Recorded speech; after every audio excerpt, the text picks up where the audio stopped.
Good evening, Facebook Live.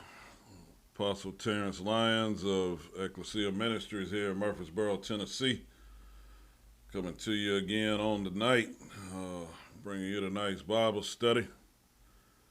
Pray that you had a good week off last week and got to partake of a little bit of rest from Bible study last week, because I took me some time off, and definitely glad that I did that, because yeah, it's definitely been some when I told y'all Saturday that it was a time of overflow.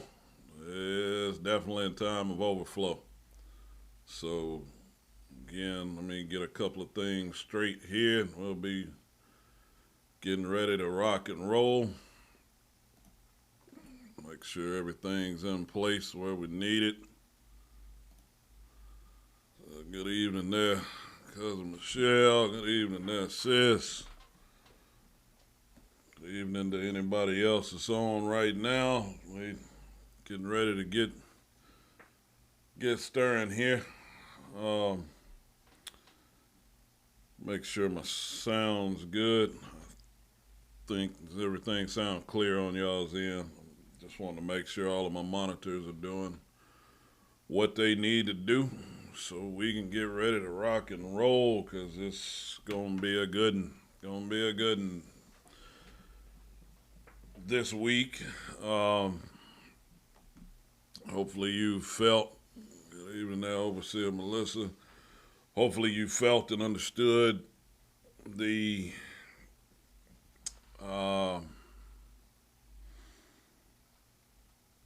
hopefully you felt and understood the magnitude of overflow.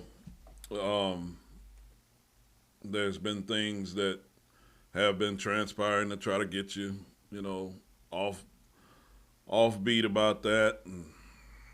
Y'all know I don't do the offbeat stuff. I don't like for y'all to be worried about different things that are taking place and things that are going on. I like for you to be aware of them. I don't like for you to be affected by them, because you shouldn't be. Good evening there, Prophetess Tanisha. Good evening there, Brother Clarence and Sister Linda. But I like for y'all to be aware of everything that's going on, but I don't want you to be concerned or affected by everything that's going on. So in that process, mentally, you have to keep control of some stuff, because when you see some of it, if you don't know how to take captive every thought, it'll have you shook, it'll have you worried, it'll have you wondering, it'll have you questioning, it'll have you doing all of those things. But that's why 2 Corinthians 10 and 5 lays out to us, take captive every thought, bring it into the obedience of Christ, getting that where it needs to be. So past 2 days for me have been phenomenal. Extremely fast paced, but definitely been God's been moving some stuff and shifting some stuff, and yeah, going at a pace that's even got me like, okay, hold on, wait, do we need to hit the brakes? And I was like, what did you ask for? I'm showing you. I'm laying things out for you. I'm revealing things to you. Roll with it. Okay. So with that, even there, Prophetess Monica. So with that and understanding that, sometimes a fast pace requires for you to have a different level of courage. So that leads to our question that we've got tonight of, do you have the faith to have courage? Do you have the faith to have courage? Because see, the thing that you've got to understand is that courage does not mean that there wasn't some shred of fear, okay? Now that can't stay, all right? And that's important to understand. That fear cannot stay. That's why, all throughout Scripture you would see fear not, all those different things. So the purpose of understanding the function of courage is that it doesn't mean that the danger goes away. That doesn't mean that the opposition goes away. And see, unfortunately, that's what a lot of Christians have been conditioned to, is they want all oppositions removed. They want all enemies taken out of the way. They want all obstacles removed, and they want it to be just smooth sailing. And sometimes it is going to be that. Sometimes there are going to be things that God's already went before us, wiped them out, taken it away, and got it working on our behalf, just smooth like butter. But there are times that there are obstacles, and he's saying, okay, I'm going to need you to take courage with this. I'm going to need you to mount up. I'm going to need for you to stand strong. And if what I need for you to understand is your table is going to be prepared in the presence of your enemies. So are you not going to sit at the table that I prepare for you because an enemy is across from you? Are you still more, watch this, are you still more afraid of your enemy than you're sure about my provision?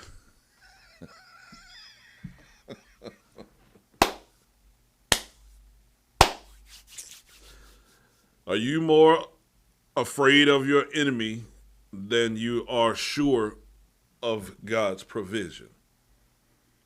Now, I can't answer that question. You can answer that question. But I'm wanting you to understand why God has still allowed for some of those things that oppose you, some of those things that come against you.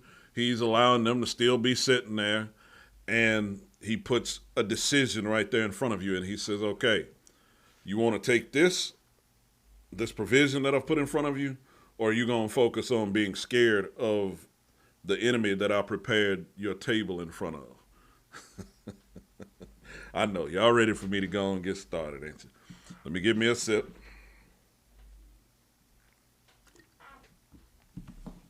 Let's go on and get rolling. So I want to start out in the book of Joshua, chapter 14, verses 6 through 12. Joshua, chapter 14, verse 6 through 12, because I want you to see something as we get digging into this, because I'm going to help a lot of you figure out where your problem has been. It's not that you have not known what God has promised you. You ain't had enough faith to have courage. You've only been using your faith to go after the finished product of the promise. And sometimes the pathway to the promise has some places that you're going to have to exhibit courage. So I need you to see this. Joshua 14, verses 6 through 12 says, Then the children of Judah came unto Joshua in Gilgal, and Caleb, the son of Jephunneh, the Kenizzite, said unto him, Thou knowest the thing that the Lord said unto Moses, the man of God, concerning me. Now this is very important, because Caleb is addressing exactly what goes on within him, because he's going to Joshua and he's saying, you remember what Moses said about me before he died. So look at this. It says, concerning me and thee in Kadesh Barnea. So he's addressing Joshua because, again, Caleb and Joshua are the only two who came out of the children of Israel, of the 12 spies that came out of Egypt, that when they went to go spy the land, they are the only ones that come back with a positive report about what's going on. So watch this, because I want you to see this. It goes on and he says, 40 years old was I when Moses, the servant of the Lord, sent me from Kadesh Barnea to espy out the land. So this is very important because this is showing you something, and I'm going to tell you something about the number 40 here in just a minute. He says, 40 years old was I when Moses, the servant of the Lord, sent me from Kadesh Barnea to espy out the land. And I brought him word again as it was in mine heart. Nevertheless, my brethren that went up with me made the heart of the people melt. But I wholly followed the Lord my God. Now watch this, because this is where we finna get deep. Verse 9, he says, and Moses sware on that day, saying, surely the land whereon thy feet have trodden shall be thine inheritance, and thy children's forever, because thou hast wholly followed the Lord my God. So that's WHOLLY. So he's saying you completely followed what you were given to do. Okay? Now watch this. It goes on and he says, and now, behold, the Lord hath kept me alive, as he said, these 45 years. So 45 years later, here's what's going on. Now watch this, because this is crucial, because they're in the promised land now. They've gotten to a place that they're ready to ready to start handling business. Okay, so look at what happens. He said, "I'm trying to do right. I'm trying to stay right, because this is my first time back at Bible study since I took off. See, y'all know I acted up a little bit Saturday. You know, I love y'all. I told you I loved you, so I'm telling you I love you now." But I'm trying to just do right with this. So watch this. He says, and now behold, the Lord hath kept me alive, as he said, these 45 years, even since the Lord spake this word unto Moses, while the children of Israel wandered in the wilderness. And now, lo, I am this day 85 years old. So he's saying I'm 85 now. But look at what he says. It says, as yet I am as strong this day as I was in the day that Moses sent me, as my strength was then, even so is my strength now. He's saying I ain't lost nothing. Your boy's still ready to handle the business, just like I was when I was first told this. And this is what I need for you to understand. Because watch this.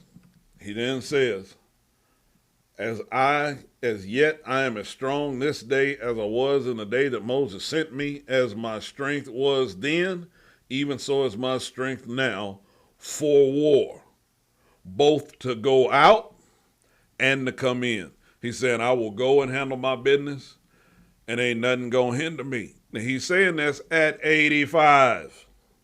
Okay?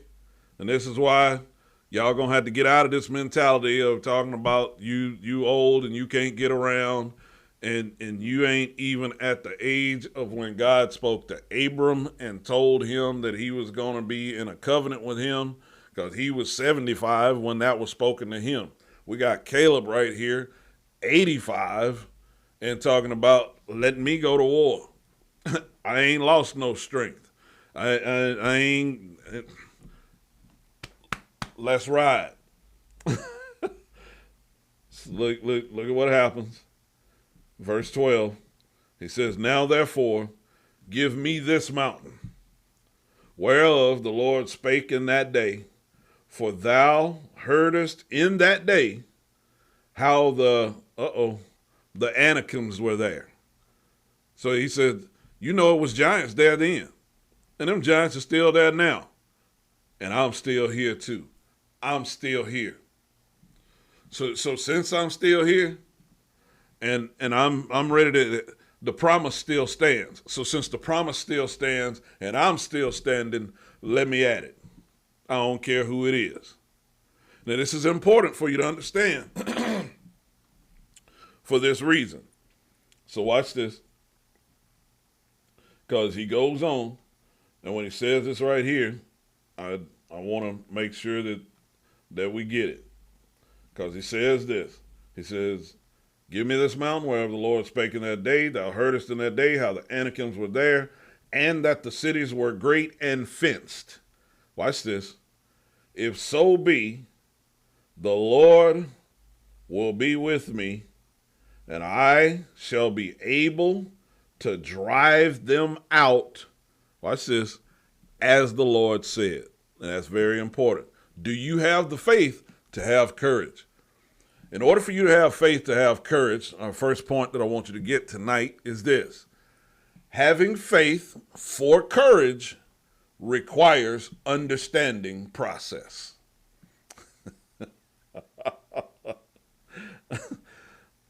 Having faith for courage. See, the reason some of y'all don't have courage and you don't have the confidence for courage is because you don't know the process that you should be functioning by. And since you don't know the process that you should be functioning by, you are not confident like Caleb is right here. So here's what I need you to get because of this right here.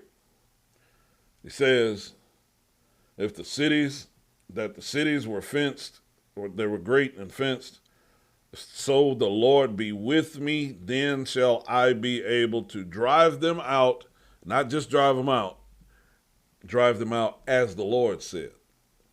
So what Caleb is standing on, he says, I'm standing on the fact that this is what God said I would have the ability to do. This is what God said should be happening. And the reason that I want you to get this and understand this from this standpoint is for this right here. The fact that having faith for courage requires understanding process means that you have to be aware of how you fit in the process that you've been given. You have to be aware of how you fit in the process that's been given. See, so here's what I want you to get. Now, I want you to go to the book of Acts chapter 28. The book of Acts chapter 28, because I want you to see something. Acts chapter 28, we're going to look at verses 1 through 15. So watch this. Because, see, there are some things that God has allowed to happen, and all he's saying is, do you believe it can still happen? Even with these things that are opposing you, even with these things that have popped up, even with these things that have come up, even with the things that have come at the pace that they've come, do you believe that you can attain what I promised you? And see, that's like I said, past 2 days for me have been absolutely phenomenal. But the pace, y'all know how much I go on the go. Y'all know how much God processes things to me, gives me revelation, gives me things, and I'm allowed to just change gears and go deal with stuff on a regular basis. But just in one specific area, just this week, in the past 2 days, it has been warp speed like I have never seen before. So the fullness of the overflow is really flowing right now. So I need for y'all to make sure that you're fully engaged, that you're crystal clear about your decisions, that you got no guile. This ain't a time for you to have no guile at all. I mean, zero, not a bit. Yeah, I said it like that. Not a bit. Not a bit of guile. This is not the time for you to be trying any kind of trickery, because the flow that God is pouring out at this time, the pace that he's pouring it out at, you don't need to be in question and you don't need to be in guile about the direction that you want to take, about what you desire, about what you expect, about what you want. There needs to be no guile whatsoever, no hindrance whatsoever. So you need to make sure that your decisions, your yays are yays, your nays are nays, period. Because watch this, the flow and the pace is going so fast right now. If you say no and then think that your option is still going to be there tomorrow or next week or next month, this ain't the time for you to be thinking that way, because there are things that God has changed so quickly this week in multiple situations for multiple people that I've been in contact with.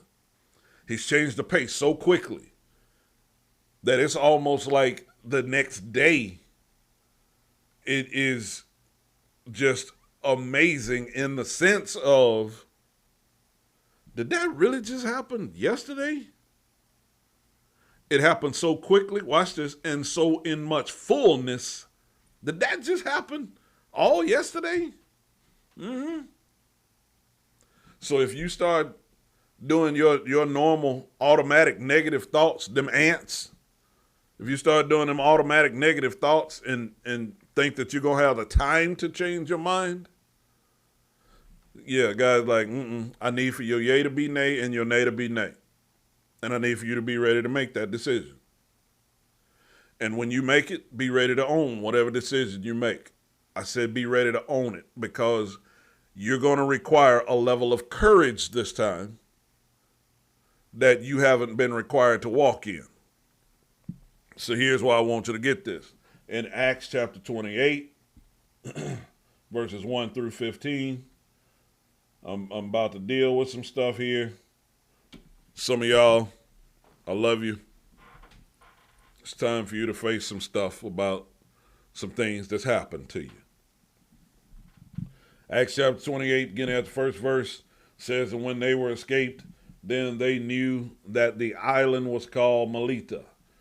And the barbarous people showed us no little kindness. In other words, they rolled out the red carpet for us. Watch this. For they kindled a fire and received us every one because of the present rain and because of the cold. And when Paul had gathered a bundle of sticks and laid them on the fire, there came a viper out of the heat and fastened on his hand. So notice what happens, because this is what some of y'all need to get. This is what's messing some of y'all up right now. I don't know who this is for, but I'm going to say it. There was something that someone else had prepared for you, and it came back to bite you. Once it came back to bite you, you now keep lingering on the fact that you were bit by what they prepared. I need for you to do exactly what I'm fixing to show you in this next verse. He says in verse 4, it says, and when the barbarians saw that the venomous beast, watch this, hang on his hand, they said among themselves, no doubt this man is a murderer, whom though he hath escaped the sea, yet vengeance suffereth not to live. So this is what's done happen to some of you. Some other folks witnessed the thing that came back to bite you, and they kept talking. They still talking. You still hearing them talk. Here's what I need for y'all to do. That's what I need you to do right now. I need for you to make the move to say, I'm shaking this off me. So if y'all really ready to do that, somebody type in there, shake it off. It's time to shake it off. It's time for you to, you took a blow, you took a hit. It happened, but it's time for you to shake it off. It's time for you to move on. Watch this. And show everybody around you that saw you get bit, and everybody that's been running that mouth, it's time for you to show them, I'm fixing to shake this off.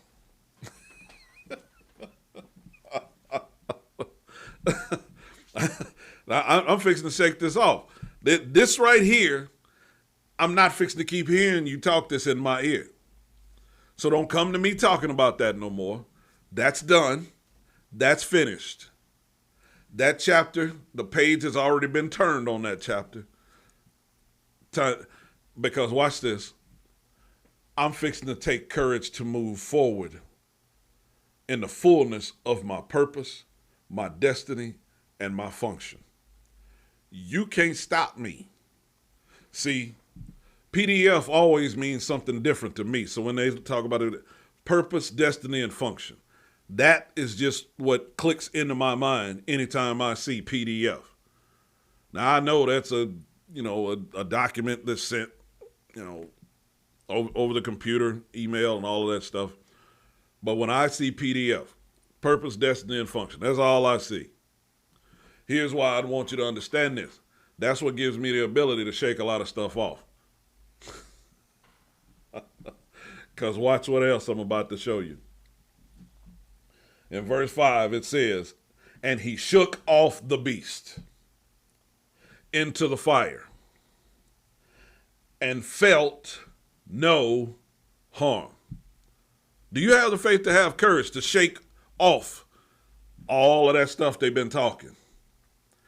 To talk about the instance that took place, to talk about the thing that was going on. Can you shake it off? Watch this.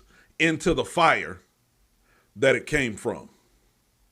See, because that's the thing that I like about this is the fire that the viper came from is the same fire that consumed it when I figured out how to shake it. So watch this. It goes on and says, and I saw no harm. He saw no harm. So watch this. It says in verse 6, howbeit they looked when he should have swollen. See, because that's what's been happening to some of y'all. Those that watched it, those that saw it, those that were right there, those is like, yeah, they ain't going to be able to bounce back from that one. Yeah, they lost that job. That relationship broke up. They got sick. They lost this money. They whatever. They ain't going to be able to bounce back from this one. So there's some folks sitting around waiting to see how the bite is going to affect you. Yeah, COVID hit, pandemic hit. They ain't going to be able to bounce back from that. They ain't going to be able to bounce back with this economy. They ain't going to be able to come back in this. See, the fire is still burning, but the fire still burning doesn't mean that that is a sign that what came at you still has life.